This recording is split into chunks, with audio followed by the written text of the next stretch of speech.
So today I'll be talking about word-of-mouth marketing and how to really make the most of that for every brand out there, learning from businesses like Uber, Airbnb and Dropbox.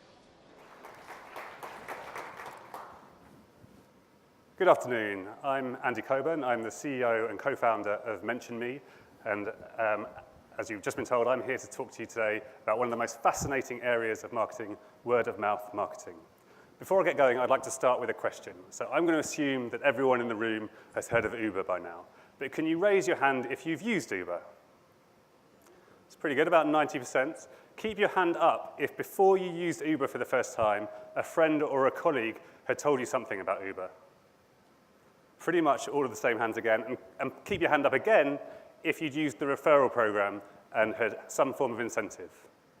And about half of the hands. So that's typically what we hear about Uber. The viral growth that Uber enjoyed came about from word of mouth. Now let me ask you a different question. How many of you in your brands and businesses today feel like you are effectively using word of mouth or referral marketing? About 2 or 3 hands. There is a huge disconnect between the success we see in the businesses that get word of mouth and referral marketing really well and the majority of brands that really don't know how to get it going. So what I'd like to do today is leave you persuaded of the value of referral marketing and word-of-mouth marketing and have some key steps and concrete things that you can take to your businesses to implement it. When we think about referral marketing, there are really 2 types of referral marketing, and it's critical that marketeers think about both of them. And actually, Uber used both of them phenomenally well. The first is word of mouth. Word of mouth is the holy grail of marketing. It is the recommendation given to the right friend at the right time. Unlike any other marketing channel, it helps you find the right audience with the right message at exactly the right time. It is perfect. It conveys trust in a way that no other channel can. So as marketeers, we're constantly trying to build trust with potential new customers until they get to the point that they are happy enough to buy from us. With referral, you don't need to worry about. The trust is conveyed from your existing customer to a new potential customer in the moment the recommendation happens. And how does word of mouth happen? Well, sometimes it's born out of raw enthusiasm, someone who's so enthusiastic about your brand that they can't stop talking about it. Often it's in response to a compliment, or it might be a friend coming to one of your customers and asking for advice. What's the problem with all of those 3 things? It's that you as a marketer have absolutely no control of them. They're happening out there in the ether, and it's almost impossible to control. So what we need is the ability to control it, and Uber managed this phenomenally well. Uber added an incentive into the mix, and they then made it very easy to exchange that at exactly the right time. So that when a friend was pulling out a phone at the end of the night about to go and call a minicab, the friend that was with them had on the tip of their tongue, you should try Uber, and here's how you can do it right now. And that's why the Uber program worked so well, being able to exchange in the moment and making sure that the referral message was on the tip of the existing customer's tongue. The other kind of referral is prompted referral, or sometimes called refer a friend, sometimes called member get member. This is about encouraging customers who are engaging with your brand to actively push a message out to their friends at the point when you want them to. Because you're asking them to do a favor, you nearly always need to add incentives, and often incentives on both sides, both for the referrer and for their friend. It can be equally powerful to word of mouth, and the big difference between word of mouth and prompted referral is this one you as marketeers can control. So you can play with the incentives, you can play with the messaging, you can play with the different ways that you're encouraging people to share. And this should be a really big channel for your businesses. Uber did this as well as they did the word of mouth. When you engage with Uber, they are constantly looking for ways to promote or to get you to promote their brand to their customers. They even do things like double down weekends where they double incentives to try and get you to share with friends within a given weekend. And again, that works phenomenally well. And to get referral to work, you really need to be thinking about getting word of mouth and prompted referral as part of your marketing mix. And we all know about Uber and Airbnb and Dropbox, who have made referral work really well for the businesses. They've got the majority of their customers from businesses. But referral is set to be much more important in the overall marketing mix. Nielsen have done some really interesting research in recent years on trust and relevance of different marketing channels. And when you talk about trust here, it's really how much does a marketing channel manage to convey trust and how much do people trust messages that come from that marketing channel. And relevance is how relevant do the messages that are coming to this marketing channel feel to me. You can see here they're relatively bunched up. At the bottom, you've got what you'd expect, probably mobile text ads and banner ads. And at the top end, you've got things like reviews and newspaper editorial. But when you add referral marketing into the mix, it stands head and shoulders above the rest. And this should make sense to you. When a friend tells you about something, you immediately trust it. And if they are choosing to tell you about it, it's always going to feel more relevant to you than another channel. What's also interesting about this data is Nielsen do this year after year after year, and all of the conventional channels are gradually slipping down. People are trusting them less and less. Nielsen put it down to the increase in social media. I think it's probably a little bit due to the increase in sophistication in some of these channels, which make people more skeptical of them. But either way, that trust is decreasing, which means referrals from friends can only become more important. At Mention Me, we've been learning a lot about referral over the last 3 years that we've been running the business. It's what we do exclusively, and we run referral programs for over 100 brands of different sectors and different sizes. You can see here from very high-end fashion brands like Farfetch and Matches Fashion, to high street brands like Arcadia and Debenhams, to very different businesses like Brompton, eHarmony, and OVO Energy. And actually, the head of brand from OVO Energy was on this stage this time yesterday, and when asked what her key acquisition channels were, she said, there's just two. There's direct and there's refer a friend. And they're a brand that have really harnessed the power of referral. And when referral works well for an established business, it should deliver a really meaningful amount of customers. So we target an increase in customer acquisition of between 10 and 30% once the referral program is up and running properly. Not only are we delivering quantity, though, these are very high-quality customers. These are the best friends of your best customers. They come in predisposed to liking and trusting you. And as a result, they typically spend more, up to 25% on their first order, and normally up to double the lifetime value. So these are exactly the kind of customers you want to be acquiring. And even better than that, once they've come through a great referral experience, they are much more likely to refer your brand to friends. In fact, 3 times more likely. So this is a channel that gathers momentum over time. And it's critical to get to this level of success that you're thinking about word-of-mouth referral and prompted referral. And at Mention Me, we have a way of managing word-of-mouth referral and incorporating that into the program. And I just wanted to share that with you so that you can see how we think about it. Volume? User's perspective. In this example, we'll show you Mention Me working on Radley, the iconic British handbag and accessories designer. A user first comes into contact with Mention Me after going through the checkout, where they're presented with an offer. The offer usually involves a reward for them if they refer the site to friends. It also usually includes an introductory discount that they can offer friends who haven't used the site before. When a customer clicks on the button, they're presented with several different ways that they can share the offer with friends. The first, and the way that is unique to Mention Me, is by telling their friends to come to the site and simply enter their name. In this instance, Sarah can say to her friends, just go to Radley, enter my name, and you'll get £15 off. We also enable all of the other ways of sharing that you would expect, via a link, through Facebook, Twitter, email, and more. So, after a great experience with Radley, Sarah goes off and gets lots of compliments about her handbag. For every compliment she gets, she tells her friends about Radley and how she can get them a discount. One of these friends is Jane, who heads to Radley to take up the offer. She finds a purse and then heads to the checkout.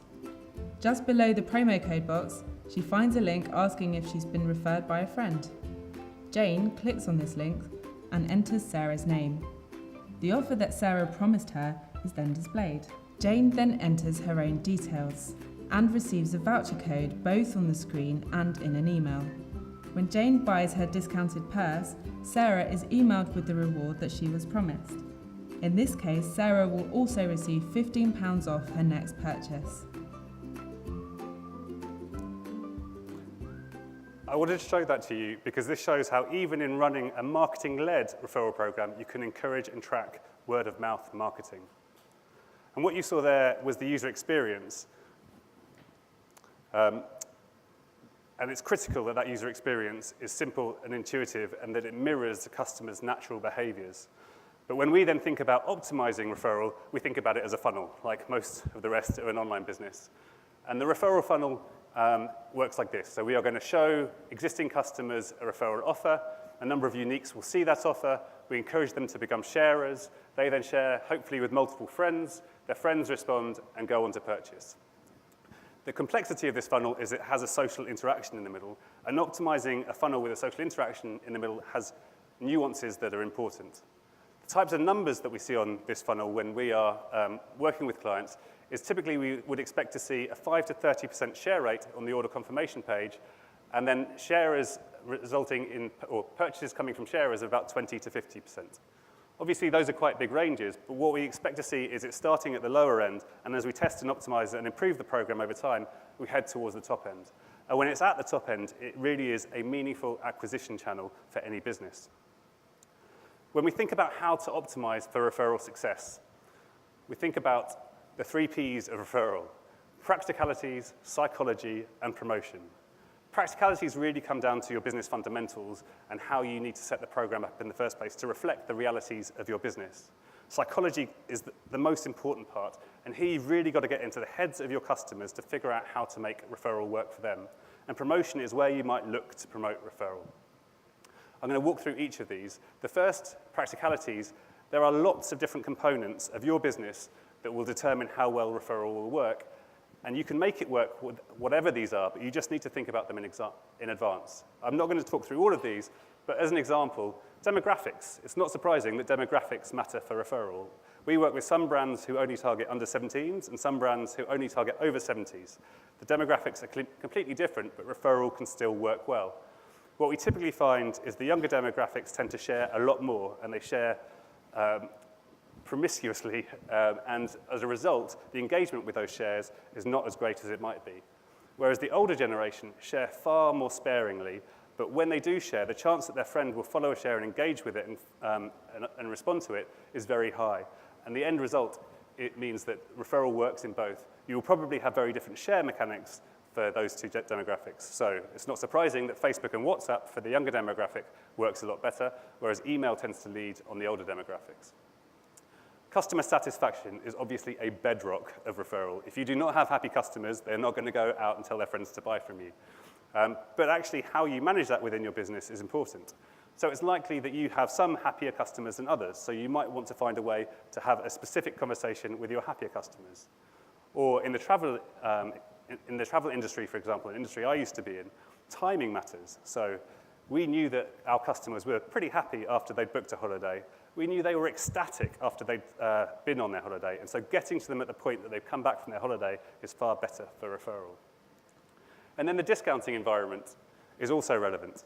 So depending on your brand, you may have a brand that discounts heavily and is in a sector where there are lots of discounts, or you may have a brand where discounting is completely inappropriate and there's very strong brand values and you don't want to do any discounting at all. Referral can work for both.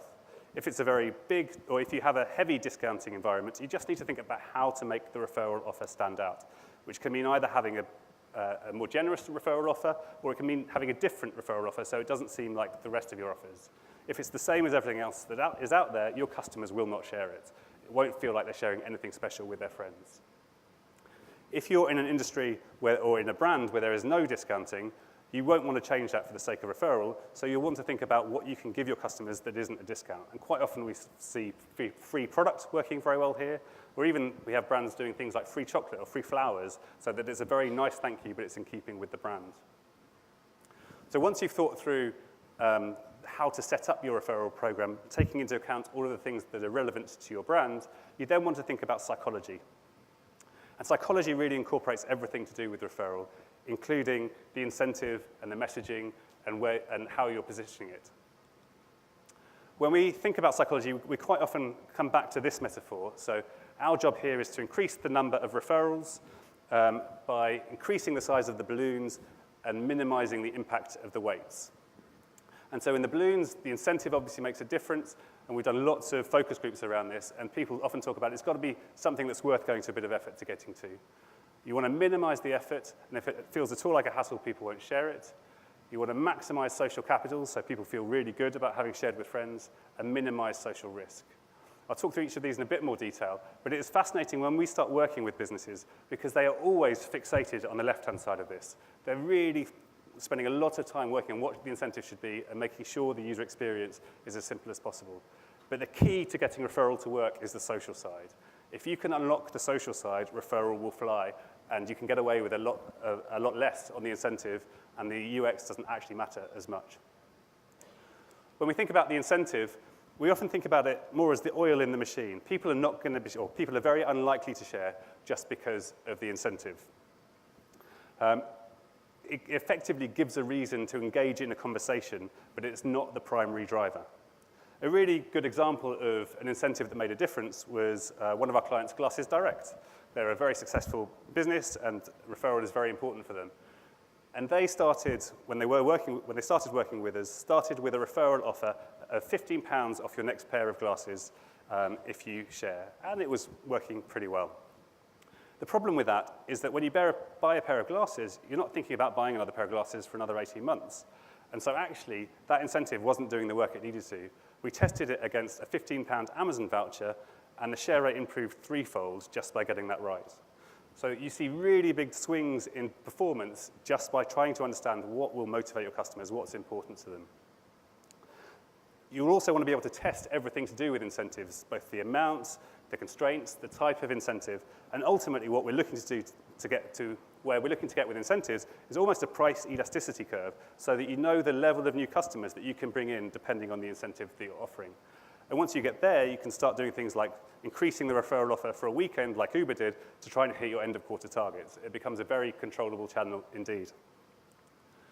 In terms of effort, it's got to feel easy to share. And there are numerous mistakes that are made on this front. One of the most obvious mistakes is asking for way too much information about the friend when you're asking a referrer to give their details. If you ask for anything more than email address, then people simply won't share.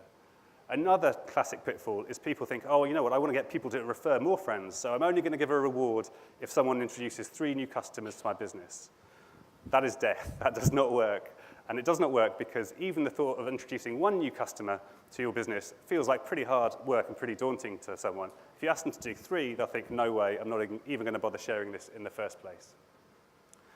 So you want to think about the user experience and keeping things as simple as possible. And then on social capital, this is really key. Whenever someone is thinking about sharing something, they effectively ask themselves 3 questions in their head. Will my friend like this brand? Will they appreciate the offer? And will they be grateful to me for sharing it? And if the answer to those 3 questions is yes, then they will almost certainly share it. If the answer is no, they won't. And so effectively, you need to make sure that whenever someone sees an offer, they feel like they will look good in their friend's eyes for sharing it. In this case of prompted referral, the incentive may well work as a way of making people aware that there is an offer there and they can share it, but it's the answer to the social questions that will make the biggest difference. And a great example of an experiment we ran on Bloom & Wild here. So Bloom & Wild are a fantastic flowers brand. If you haven't used them before, I'd strongly recommend them. You can mention my name in the checkout and get a nice discount. But the Bloom & Wild were running a test where they were offering £15 off a bouquet of flowers for every new customer that came in. It was a generous offer, and again, it was working pretty well. But they tweaked the messaging, so rather than saying £15 off, they said, let your friends send their first bouquet of flowers for £10. The level of incentive was exactly the same, but the share rate skyrocketed 5-fold, just because we got social capital right. People liked the idea of being able to give their friends something so they could share flowers for £10, and that just resonated in a way that get £15 off didn't. So really getting into the heads of your customers makes a massive difference. The other side of social capital is social risk. So if there is any chance that your friends will look bad for sharing a referral offer, they will not share it. When we run focus groups here, the fears are, I'm going to look like a spammer. I'm going to look like I'm trying to profit from my friends. Or I have no idea what the email looks like that's going to arrive in their inbox. If there's any risk, they will not share it. These are effectively traps for marketeers. If you fall into any of these traps, referral falls dead. And so it's really important to stay out of them. And so we've talked about what it takes to get referral to work. In order to get there, you need to be able to test, and to test and optimize everything.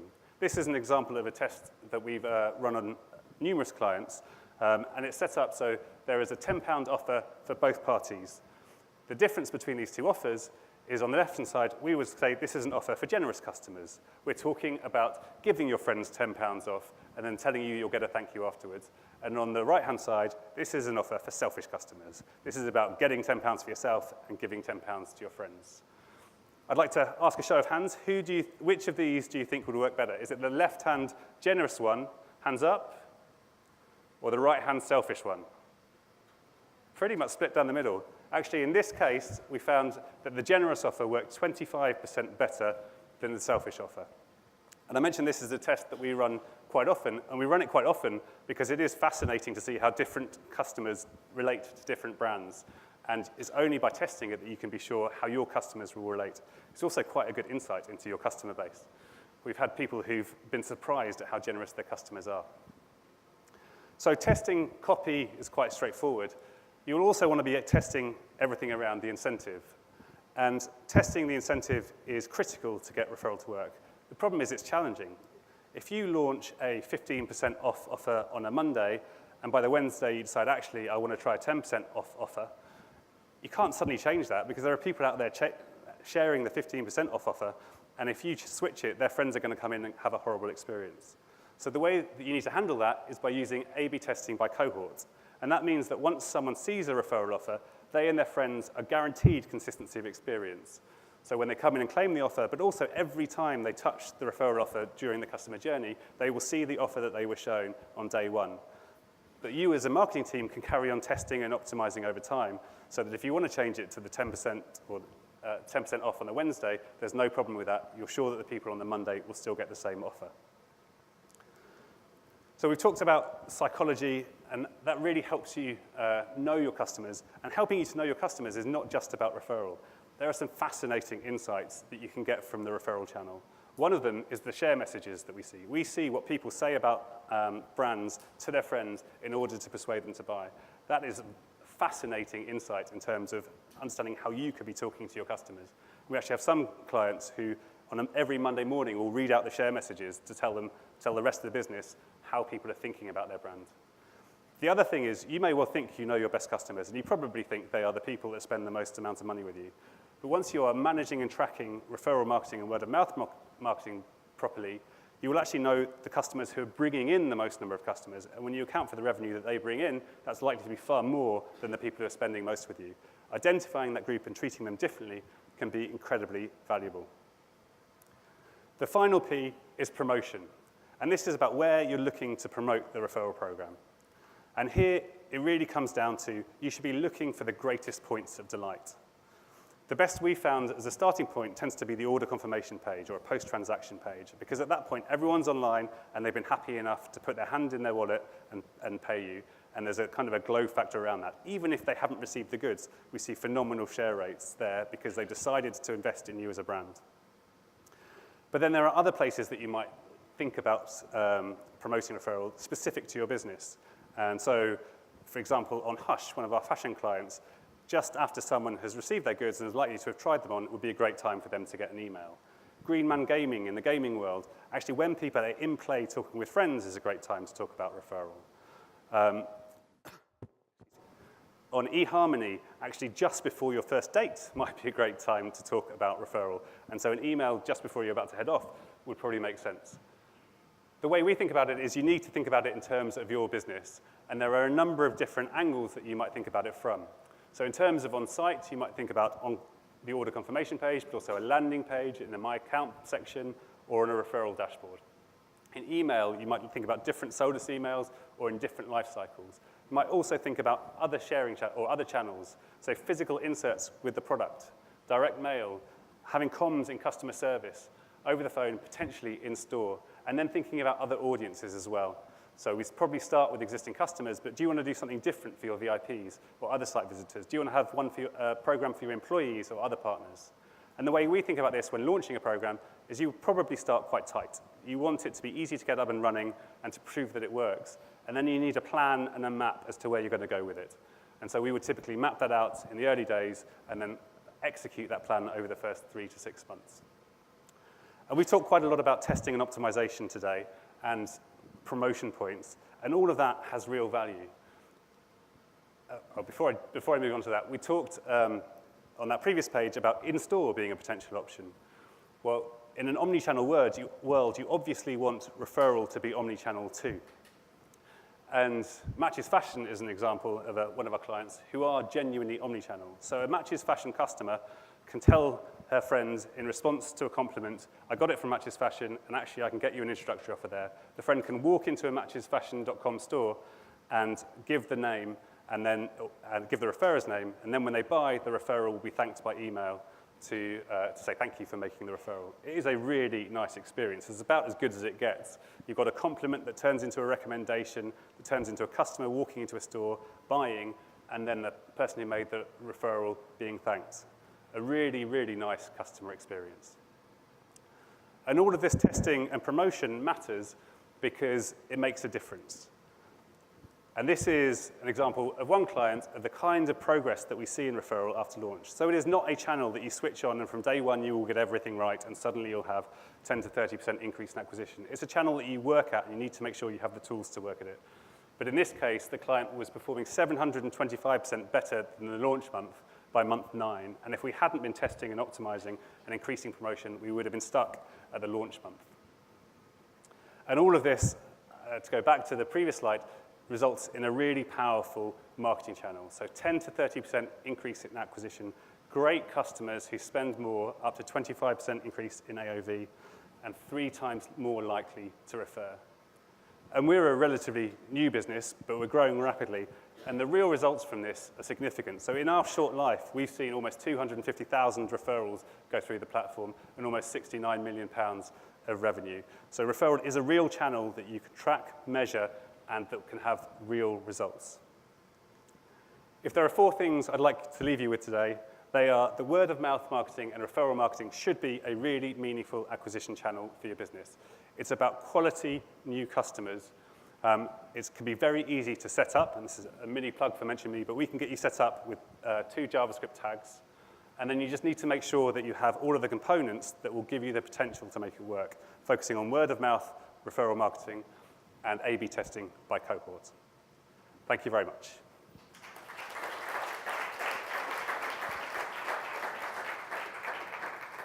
Thanks, Andy. You'll be pleased to hear we've got lots of questions. Very good. So we'll pile through as many as we can as quickly as possible. There are quite a lot of variations on that top one. So tell us a little bit about how it works best within a B2B. And I guess specifically, bearing in mind the audience, the kind of B2B brands that are represented here.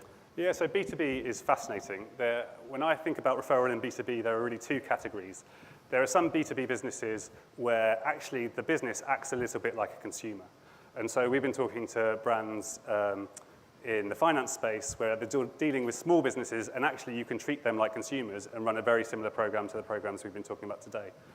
There are other businesses where it's about much bigger relationships and you have far fewer clients. In those cases, you can often get away with managing a smaller program that is almost an Excel spreadsheet. If you don't need to get into the complexity of the user experience because it's a 2-year sales cycle, then you can avoid it. But the ones that we talk to are where it's about the businesses are acting almost like consumers. Okay. There were a couple of other questions which sort of came from a different point. One was about how should this work best in luxury markets where the brands themselves might see some of these sort of referral mechanisms as potentially impacting their perceived value.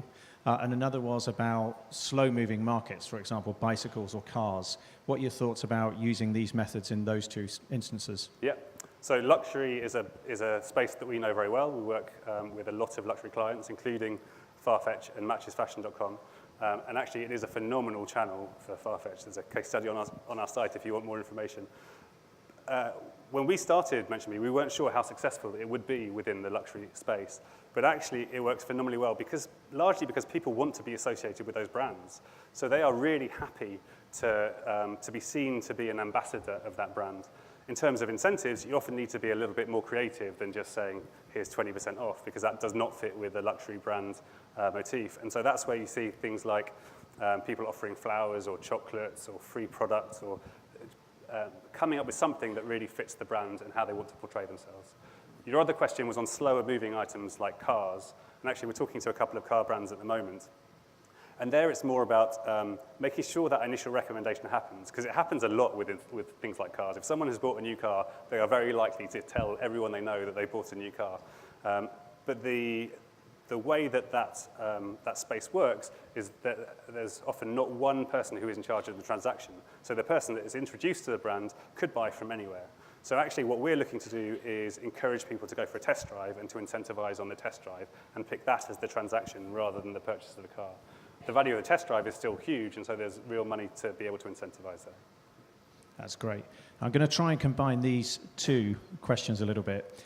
You said most people focus in on incentives, and that's not necessarily the thing to focus in on.